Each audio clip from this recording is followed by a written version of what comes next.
しなみを揃えてゆこうお互いを信じ合う5人の仲間まるでスファイブに預けた命飛ぶぜ宇宙の果てまでもみんなの笑顔持ち帰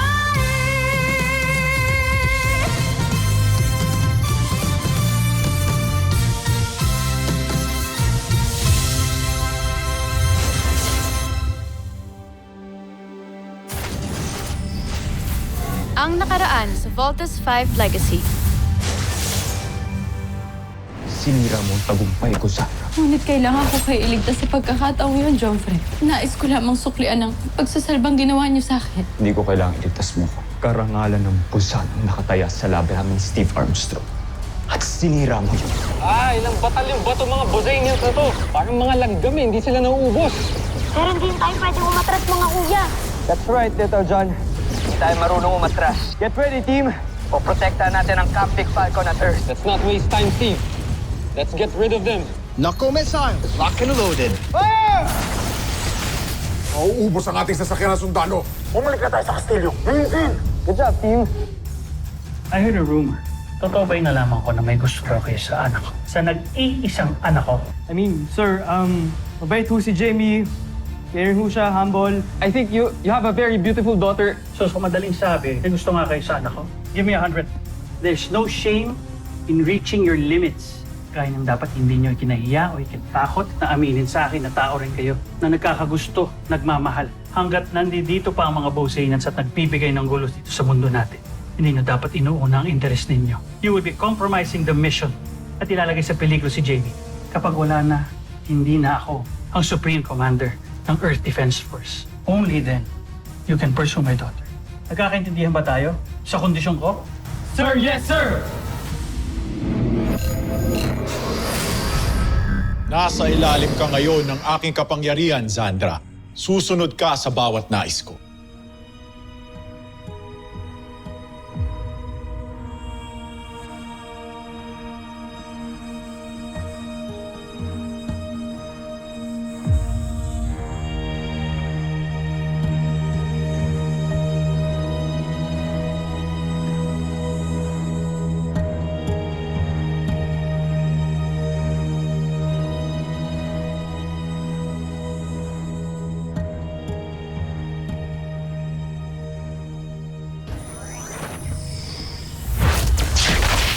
Layuan mo si Sandra!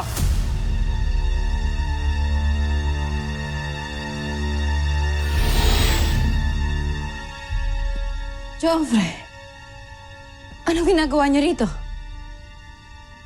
Talagang wala kang alam. Dahil nasa ilalim ka ng kapangyarihan ni Oslak. General Oslak! Akala mo ba hindi ko malalaman ang imbensyon mo? Akala mo ba hindi magsasalita ang mga sayantipiko kung paano mo ginawa ito? Tama kayo, kamahalan. Nasa ilalim nga ng aking kapangyarihan si Zandra kanina dahil sa singsing na yan. Kung sino man ang magsuot niyan, ay mapapasunod ko.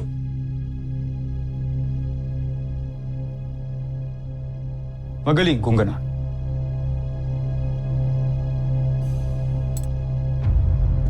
Sapat na ang aking nasaksihan. Tingnan natin ang pisa ng iyong imbensyon sa ating kalaban.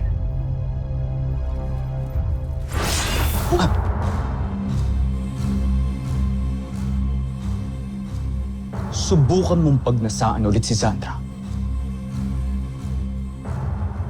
Ako mismong makakatapat mo. Opo, kamahalan. Homsak!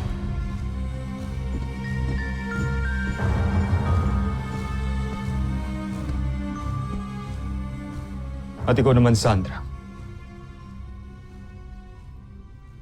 Napakabilis mong mapasailalim sa kapangyarihan ng iba. Paulit-ulit mo na lang akong pinipiko. Patawarin mo ko, Jomfre.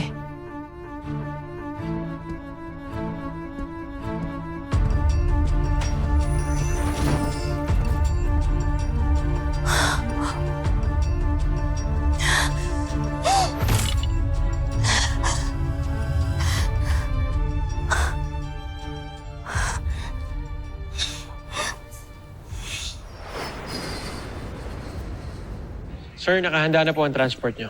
Salamat. Sir? May naririnig lang po akong rumors.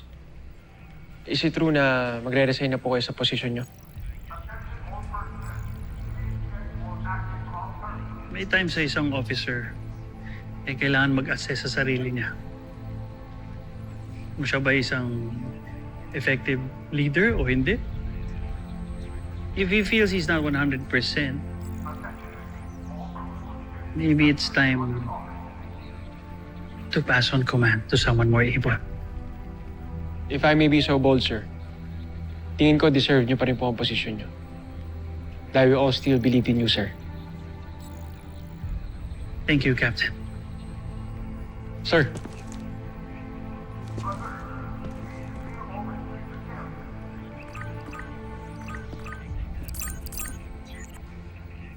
Jamie, anak, what's up?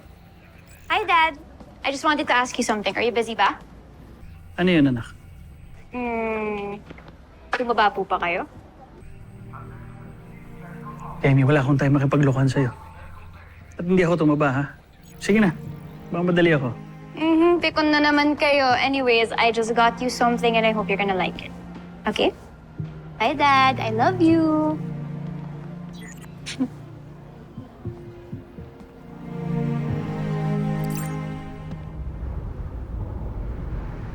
No, Commander. I don't think papayag ang United Nations sa gusto mong mangyari. We're in the middle of an interplanetary war. An extinction-level event. And I don't think they will tolerate any changes or shift in the military leadership. Not right now.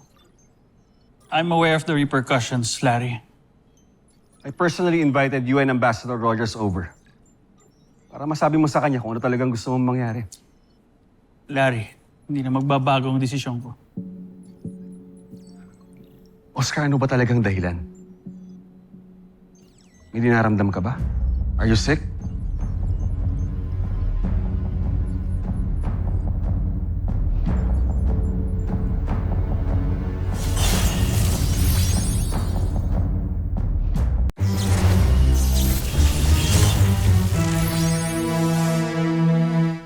Are you sick?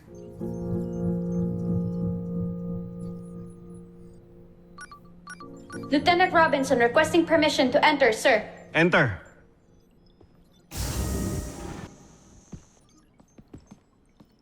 Dad.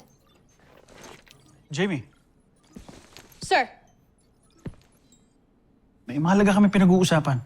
I'm sorry, sir. Sige lang, Commander. May panahon pa para makapag-usap kayo ni Jamie.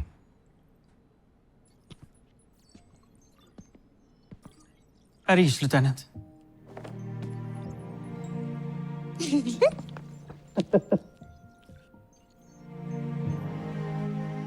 Parang pumapayat ka, Dad, ah. Ha? May sakit ka ba? Ako may sakit? Malakas pa ako. Gusto mo, mag-sparring pa tayo. Hinahamon niyo ako, Dad, ah. Game? Game?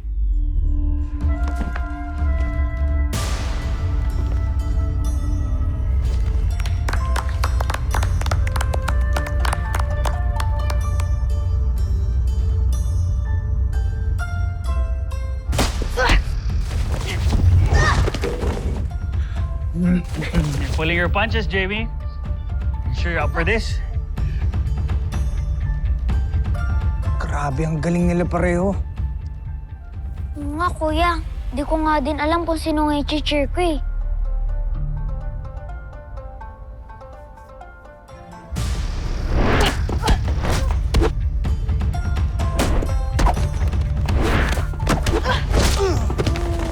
Let's go, Jamie.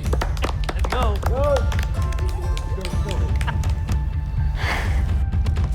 You wanna do this? Tomas, Yan na. Are you sure?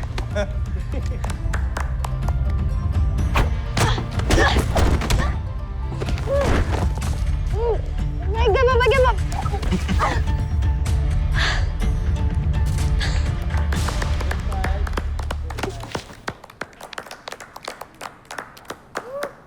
So proud of you. I'm proud of you too, Dad. Idol talaga kita. Siyempre. Anyways, magtatagal po ba kayo? Why?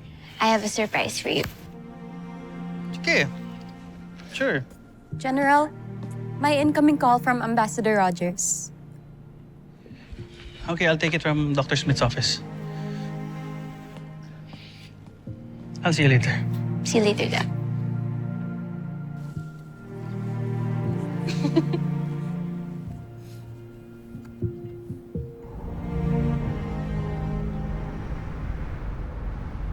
What you heard is true, Ambassador Rogers.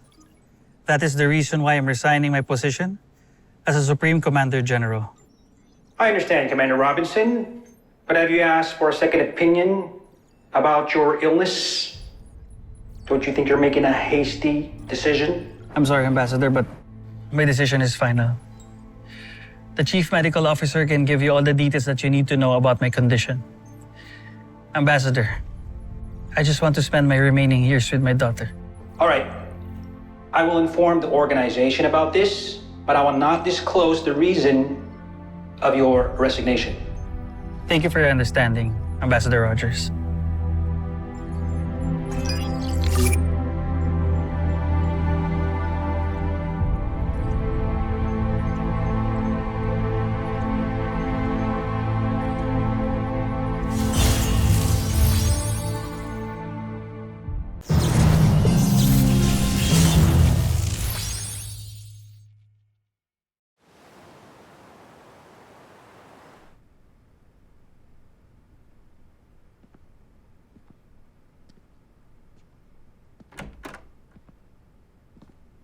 Hi, Dad. Hi, love. Oh, pinapa-frame niyo po pala lahat ng pictures na yan? Lahat naman ng pictures mo, piniframe ko. Tingnan mo, it's all you. Palibhasa kasi hindi ka na madalas umuwi dito. Alam mo naman kung gaano ka-proud ang daddy mo sa unika iha niya. Pero alam mo kung anong pinaka-favorite na picture ko? Ito. Natatanda mo ba kung kailan kinunan yan? To was right after pinili ako bilang one of the Voltes pilots. Mm-hmm. And it was also the same time na umasa ako na baka sakali magbago ang isip mo and you would want to live a normal life.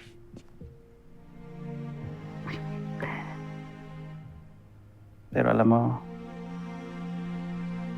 masama man sabihin pero umasa ako na sana I was really hoping na hindi ka pumasa ng training mo. Pero hindi mo kami binigo.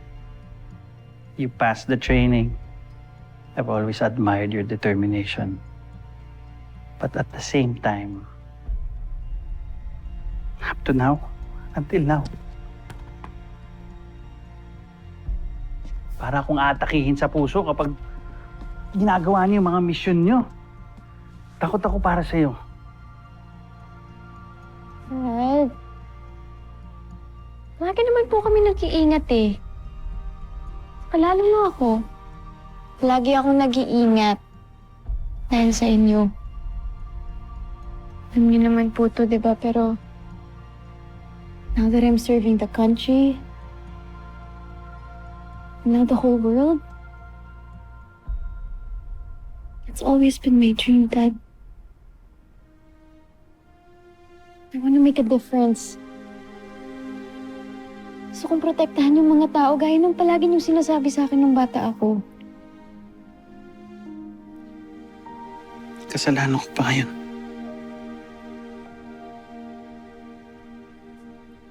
Naiintindihan kita, anak. Pero para sa akin bilang magulang mo, Nahihirap na nasasaksihan ko yung pag nalalagay kayo sa peligrosong mga mission.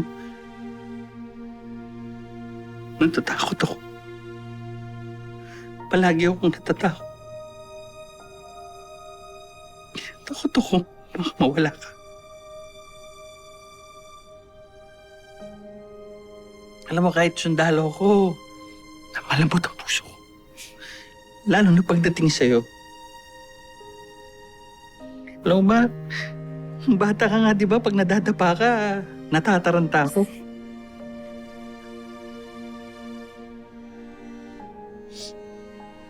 So, na-imagine mo, torture yun sa akin. Sa tuwing lumalabang kayo, yung sa mga demonyo, mga beast fighter na yan.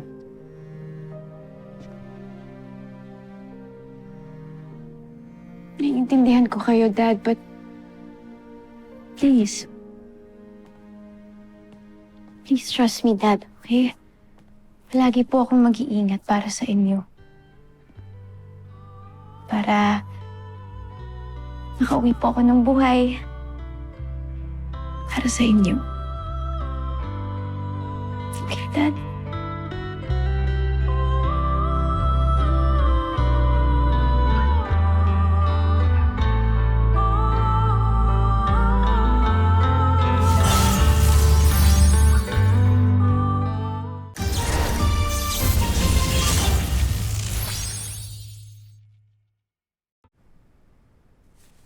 Okay.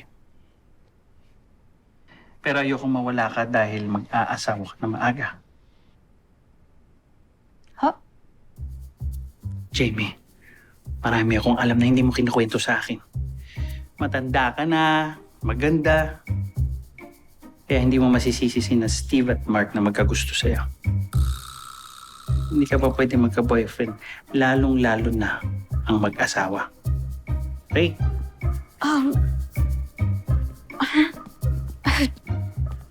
Dad, Lalo na ngayon. Hindi talaga pwede dahil nag-resign na ako bilang commander sa EDF. So, gusto ko mag-spend ka na ng maraming oras para sa akin. Kapag wala kang mission. Nag-resign na po kayo sa EDF?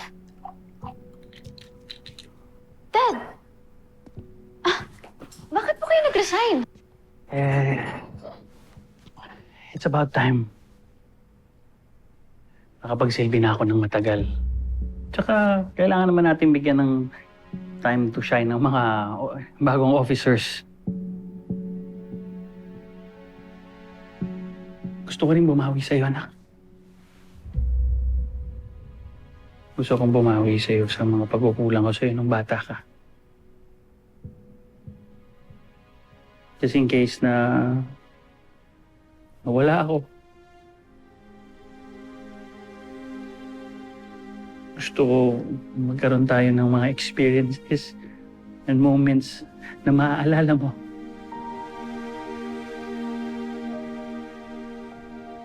Kayo nagsasalita ng ganyan? Akala ko po ba malakas kayo, ha? Hindi po kayo mawawala. Hindi. Okay? Makakasama ko pa po kayo ng matagal na matagal na matagal na matagal na matagal. Okay? Promise. Pinky promise. Promise. Magkakasama pa tayo matagal. Hindi ako mawawala sa iyo kahit kailan.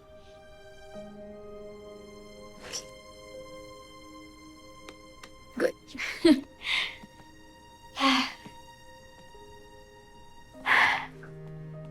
Anyways, Dad. Medyo pagod po ako sa training ngayon eh. Okay lang po ba kung dito na lang po muna ako magsistay? Oo naman. Your room is always ready. Stay, pahinga ka muna. Night, Dad. Good night. I love you. I love you.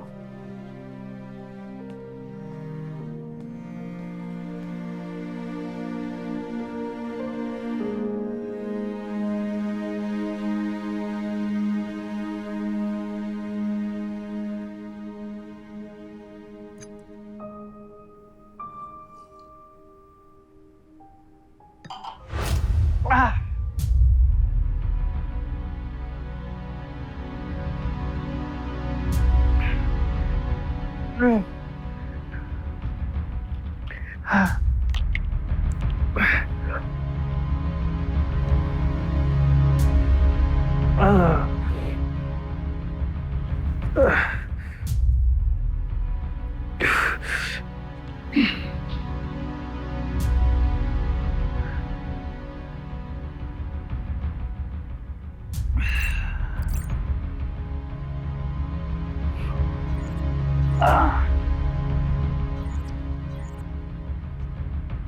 pilot.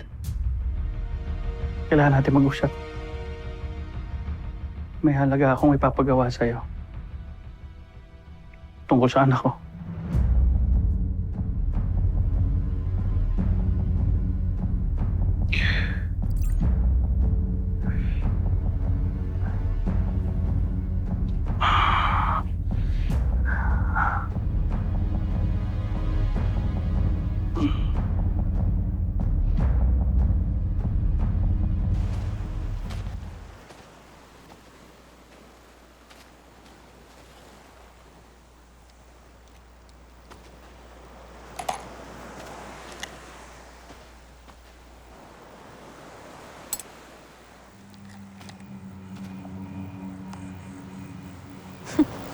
This is nice.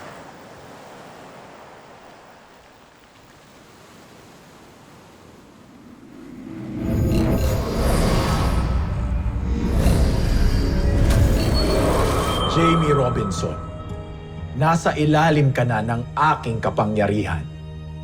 Bumalik ka sa Camp Big Falcon at wasakin mo si Voltes 5.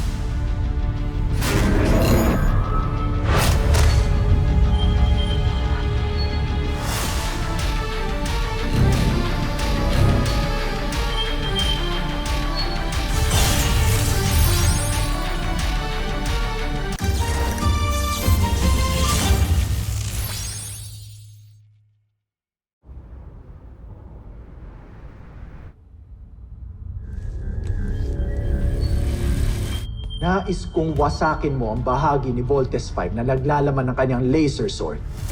Masusunod, Panginoon. I heard you already informed the ambassador about your retirement.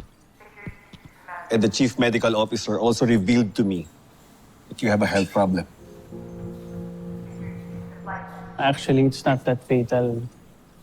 Madadaan pa naman sa operasyon, gamot, and a change of lifestyle. Gusto ko lang naman na mag-retire para I could spend more time with my daughter.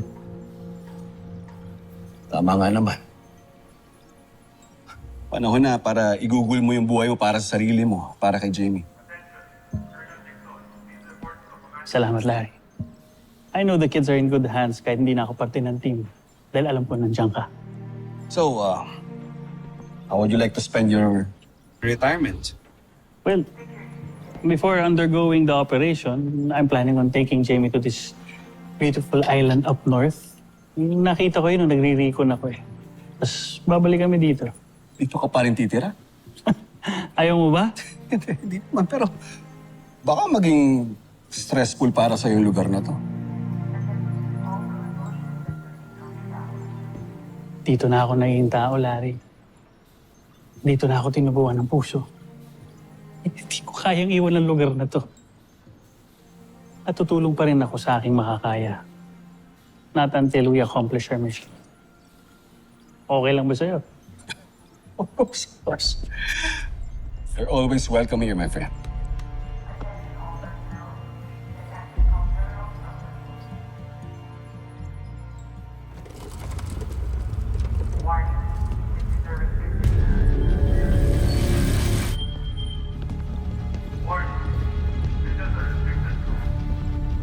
Masyado po maraming nakabantay sa Voltes 5, Panginoon.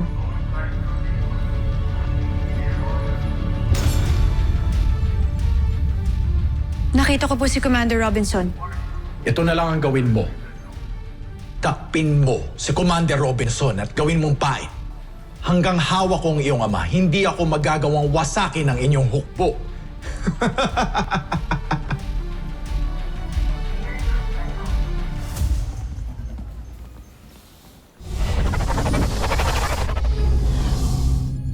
Kapag natupad ng aking aliping si Jamie ang pagpatay sa kanyang ama, tiyak na bibida ako sa emperador. At hindi si Xander.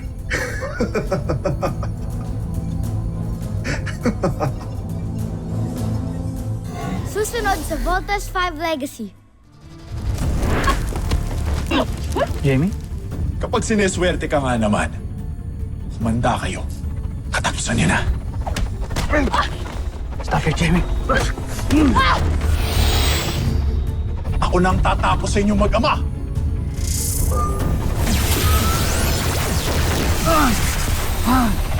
Jamie.